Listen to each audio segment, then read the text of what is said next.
वह शरद पूर्णिमा की रात थी। वृंदावन की गलियों में चांदनी बिखरी हुई थी और यमुना का जल मानो ठहर गया हो। उसी शांत रात में अचानक श्री कृष्ण की बंसी गूंज उठी। वह कोई साधारण स्वर नहीं था, वह आत्मा की पुकार थी। बंसी की धुन सुनते ही ब्रज की गोपियां सब कुछ भूल बैठी। घर, परिवार, लोकलाज सब पीछे छूट गया। उनके चरण अपने आप उस दिशा में बढ़ चले जहां से बंसी की आवाज आ रही थी।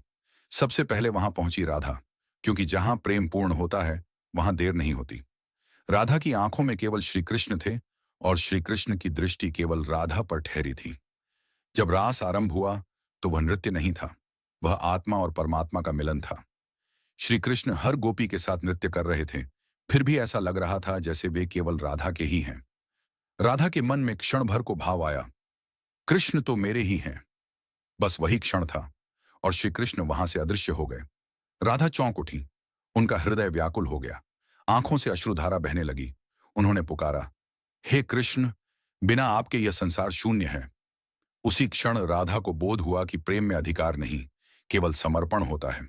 जैसे ही उनका अहंकार मिटा, श्री कृष्ण पुनः प्रकट हुए।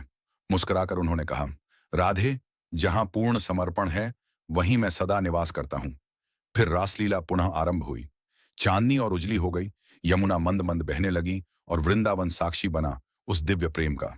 उस रात ने संसार को यह सिखा दिया कि रासलीला शरीर का नहीं, आत्मा का उत्सव है। और तभी से कहा जाता है, जहां प्रेम पवित्र होता है वहां श्री कृष्ण स्वयं नृत्य करते हैं।